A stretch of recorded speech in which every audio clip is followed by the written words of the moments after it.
इंसाफ कौन दिलाएगा? और इंसाफ उस वक्त मिलेगा जब तुम 26 तारीख को जाकर पतंग छाप पर बटन दबाओगे, तो तुम्हारा बटन जब पतंग छाप पर दबेगा तो तुम्हारे उस बटन दबाने से मोदी भी दबेगा, नीतीश भी दबेगा, तेजस्वी भी दबेगा। जब तुम उनको दबाओगे तो तुम ऊंचाई के आसमानों पर उड़ोगे। वरना याद रखो, हम गुलामी करने के लिए पैदा नहीं हुए इन लोगों के लिए। मगर एक बात की तो सच्चाई जरूर है, आप में और मोदी में झूठ बोलने का कंपटीशन चल रहा है। मोदी ने कहा 15 लाख आ जाएंगे, 2 करोड़ नौकरियां मिलेंगी, तो जावेद ने कह दिया मैंने 5 साल में 1.5 लाख किलोमीटर चला। कितना झूठ बोलेंगे आप? अल्लाह ने आपको आंखें दी, दिल दिया, क्या आपको दिख नहीं रहा यहां पर तबाही और बर्बादी हो रही है? यहां पर आप बताएं, आप सच्चाई जानते हैं मेरे भाई। अमृतसर को एक जन साधन एक्सप्रेस ट्रेन जाती है जिसको पलायन एक्सप्रेस कहते हैं। उसके टॉयलेट में यहां के बच्चे बैठकर जाते हैं ट्रेन में। उसके शौचालय में, ट्रेन के अंदर नहीं, ट्रेन के शौचालय में बैठकर जाते हैं। और आप बात कर रहे हैं 1.5 लाख किलोमीटर आप चल रहे हैं। अरे हम तो हैदराबाद से आकर ये सब देखकर बोल रहे हैं, तुम तो यही के हो, तुमको नजर नहीं आता है? क्या हो गया तुमको? मेरे अजीज दोस्तों और बुजुर्गों, इसीलिए हम फिर से कह रहे हैं 26 तारीख को आपको अपना एक वोट अख्तरुल ईमान साहब के हक में इस्तेमाल करना पड़ेगा। और संवैधानिक दर्जा जब तक सीमांचल को नहीं मिलेगा, सीमांचल डेवलपमेंट काउंसिल नहीं बनेगा, नाइंसाफी खत्म नहीं होगी। अब जहां तक जावेद साहब 1.5 लाख किलोमीटर चलने का दावा कर रहे हैं, मैं और अख्तरुल ईमान एक दावा करते हैं आपके सामने, वो सच्चाई पर वो बननी है। कौन सा हर घर, कौन सा जगह था वो हम जो नदी में चले थे?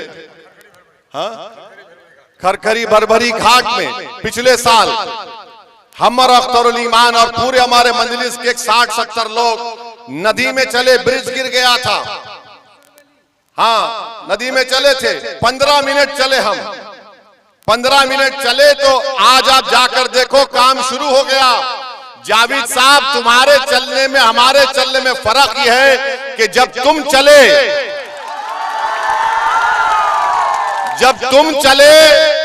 तो ना नीतीश पे असर हुआ, ना तेजस्वी पे हुआ, ना मोदी पे हुआ। जब अख्तरुल ईमान के साथ ओवैसी 15 मिनट चला तो उनको डर लगा, हिलना शुरू हो गए, खौफ पैदा हो गया। अगर ये 15 मिनट नदी में चला और अगर वो 10 दिन सीमांचल की रोडों पर चलेगा तो हमारी सत्ता चले जाएगी। ये फर्क होता है एक शेर के चलने में और एक गीदड़ के चलने में। और शेर अख्तरुल ईमान है। 15 मिनट हम नदी में चले, आज वो काम शुरू हो चुका है ना, काम शुरू हो चुका है। आप ऐसे आदमी को अपना वोट दीजिए जिसके चलने से गवर्नमेंट घबराती है। हाँ, उससे आगे 200 करोड़ का अमोर में एक और पुल का काम शुरू हो चुका है। ये काम करने का तरीका आना चाहिए। और हम आपको वादा कर रहे हैं, आप अख्तर भाई को यहां का एमपी बनाइए, वो पार्लियामेंट में हमारे बाजू बैठेंगे इंशाअल्लाह ताला। जावेद कहां बैठते आपको दिखता? कभी कभी दिखता पार्लियामेंट में। अख्तर भाई हमारे बाजू बैठेंगे। हैदराबाद, किशनगंज, औरंगाबाद, 3 शेर पार्लियामेंट में बैठेंगे तो सबको नजर आएगा इंशाअल्लाह। तो हम आपसे अपील कर रहे हैं कि अख्तरुल ईमान को अपना एक वोट देकर सीमांचल की अजमत को बहाल करिए।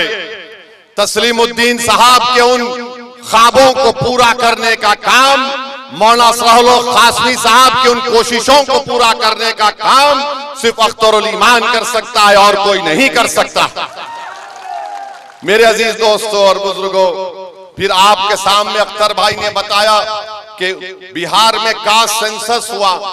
हम पूछना चाह रहे हैं तेजस्वी यादव से, नीतीश कुमार से और देश के प्रधानमंत्री नरेंद्र मोदी से कि मोदी जी ये कौन सा इंसाफ है कि आपकी पार्टी भी सत्ता में थी, बिहार में ब्राह्मण की आबादी, हमारे ब्राह्मण भाई बहनों की आबादी 4,78,000 के नहीं 4 लाख,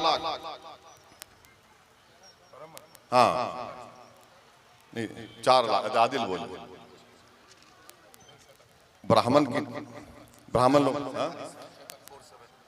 अच्छा 47 लाख है, हम माफ करना गलत सुन पड़े, 47 लाख उनकी आबादी है। उनको हिस्सा मिलना चाहिए था 86,802 और नीतीश कुमार ने, नरेंद्र मोदी ने, तेजस्वी ने, सब ने मिलकर उनको 1,72,000 के करीब नौकरियां दे दी। और हम फिरका परस्त हैं, हम भी टीम हैं। बोलो मोदी जी, बोलो नीतीश, बोलो तेजस्वी, ये कैसे हुआ? 47 लाख की आबादी, उनको हिस्सा मिलना 76,000 नौकरी में, और उनको नौकरी मिली 1,72,000 और गाली हमको देते हैं कि हम फिरका परस्त हैं। अच्छा आप आ जाइए, यादवों का है क्या? हाँ 1,86,000 हमारे यादव भाई बहनों की आबादी है। हाँ 1 करोड़ बिल्कुल।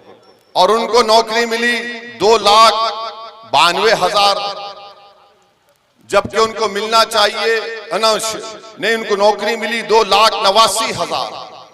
आप बताइए फिर। अब आ जाइए सुरजापुरी, कुल्हैया, शेरशाहवादी। सुरजापुरी की आबादी 24,50,000 है और नौकरी मिलना चाहिए 29,000 और उनको मिला खाली 15,000। हम जिम्मेदार हैं। और फिर आप आ जाइए कुल्हैया बरादरी, 12 लाख उनकी आबादी है, मिलना चाहिए नौकरी 19,000, मिली 6,000। क्या आप यहां से जब उठकर जाएंगे, हमारी बात को सोचिए। हम यहां पर हैदराबाद से आए हैं, आपके लिए आए हैं।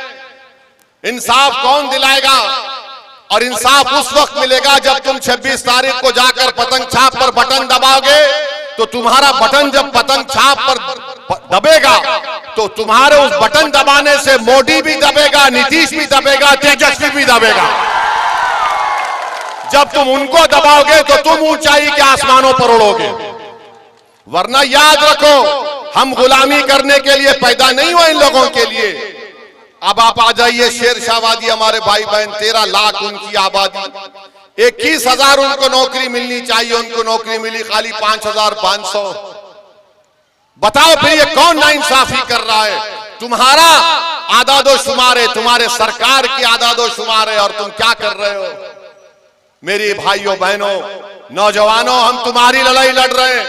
मेरी इज्जतदार हमारे बुजुर्गों से अपील कर रहा हूं कि हम आपके ख्वाबों को पूरा करना चाह रहे हैं।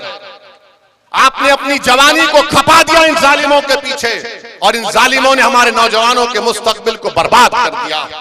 अगर आज ओवैसी तुम्हारे सामने खड़ा है, इसलिए खड़ा है कि बुजुर्गों के ख्वाबों को पूरा करना, हमारी मां और बहनों के आंख से आंसू बहना कम हो जाना, और हमारे बच्चे इसी सरजमीन पर बैठकर इज्जत की जिंदगी गुजारे, ये हमारी कोशिश है।